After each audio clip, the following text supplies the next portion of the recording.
Kisah Nabi Muhammad menangis keras di kuburan dan keutamaan puasa di bulan Rajab. Dikisahkan, dahulu Sauban pernah pergi bersama Rasulullah Shallallahu Alaihi Wasallam. Hingga dalam suatu perjalanan mereka melintasi sebuah kuburan.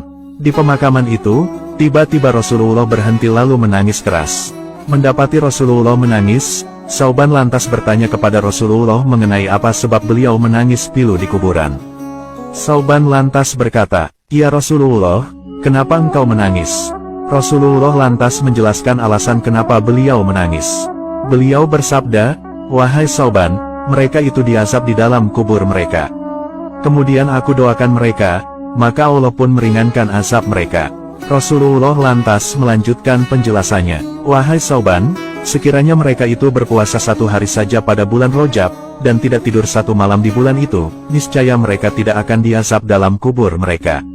Sauban lantas bertanya kepada Rasulullah, "Wahai Rasulullah, apakah puasa sehari dan sholat semalam di bulan itu dapat menolak azab kubur?" Rasulullah lantas menjawab, "Wahai Sauban, demi Allah yang telah membangkitkanku benar-benar sebagai seorang nabi, tidak seorang muslim pun baik laki-laki maupun perempuan yang berpuasa sehari dan sholat semalam di bulan Rajab dengan menginginkan ridho Allah, kecuali Allah akan mencacat untuknya ibadah 1 tahun, yang dia puasai siangnya dan sholati malam-malamnya." Rasulullah Shallallahu Alaihi Wasallam pernah menjelaskan, bahwa kelak di hari kiamat, seluruh manusia akan kelaparan. Namun meskipun begitu, ada beberapa orang yang tidak akan kelaparan di hari kiamat. Mereka adalah para nabi, keluarga mereka, dan orang yang berpuasa pada bulan Rajab, Syaban, dan Ramadan. Mereka semua akan merasa kenyang dan tidak merasa lapar maupun haus sama sekali. Begitu besarnya fadilah berpuasa di bulan Rajab, Syaban, dan Ramadan. Dikisahkan juga, kelak pada hari kiamat, maka ada sebuah panggilan memanggil. "Di manakah para pecinta bulan Rajab?" Kemudian, keluarlah sebuah cahaya. Malaikat Jibril dan Mikail mengikuti cahaya itu dan diikuti juga oleh para pecinta bulan Rajab. Kemudian, mereka menyeberangi jembatan Shiratal Mustaqim yang kecepatannya seperti kilat yang menyambar. Kemudian setelah mereka berhasil menyeberangi jembatan Shiratal Mustaqim dengan lancar, aman, dan dengan kecepatan super, mereka lantas bersyukur dan bersujud kepada Allah Subhanahu wa Ta'ala. Allah Subhanahu wa Ta'ala lantas berfirman, "Wahai para pecinta bulan Rajab, angkatlah kepala kalian semua pada hari ini. Sesungguhnya kalian semua telah menunaikan sujud di dunia pada bulanku.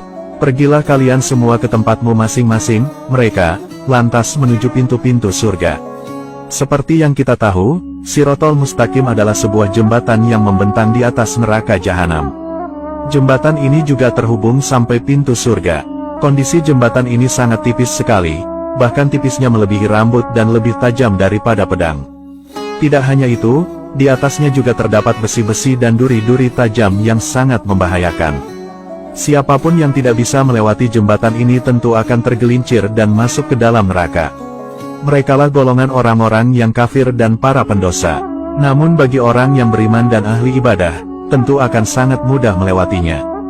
Jadi, kondisi dan kemampuan setiap manusia akan berbeda-beda saat melewati jembatan ini. Semua tergantung keimanan dan amal perbuatan manusia itu sendiri selama hidup di dunia. Bagi orang-orang beriman, mereka akan dimudahkan Allah untuk melewati jembatan maut itu. Ada yang mampu menyeberang dengan kecepatan bagai kedipan mata, ada yang seperti kilat menyambar, ada yang seperti angin, ada yang seperti kecepatan kuda, ada juga yang seperti kecepatan unta yang berjalan. Namun bagi orang-orang kafir dan ahli maksiat, mereka akan sangat kesulitan menyeberanginya. Mereka akan sangat mudah terkena sabetan duri-duri jembatan yang sangat mengerikan. Duri-duri itu akan mengenai mereka, bahkan menyebabkan mereka tergelincir dan masuk ke dalam jurang neraka yang sangat panas dan mengerikan. Semua kejadian ini menjadi gambaran amalan mereka sewaktu masih hidup di dunia. Hal ini pantas mereka dapatkan karena hidup penuh dosa dan kemaksiatan. Rasulullah Shallallahu Alaihi Wasallam bersabda, "Barang siapa yang menghidupkan malam pertama bulan Rajab, maka hatinya tidak akan mati di saat hati orang-orang lain mati. Dan Allah mencurahkan kebaikan dari atas kepalanya banyak-banyak, dan dia keluar dari dosa-dosanya sebagaimana saat dilahirkan oleh ibunya, dan dia memberi syafaat kepada 70.000 orang-orang yang berdosa, yang sepatutnya masuk ke dalam neraka." Dari Anas bin Malik, bahwa Rasulullah Shallallahu Alaihi Wasallam bersabda, "Barang siapa sholat pada maghrib pada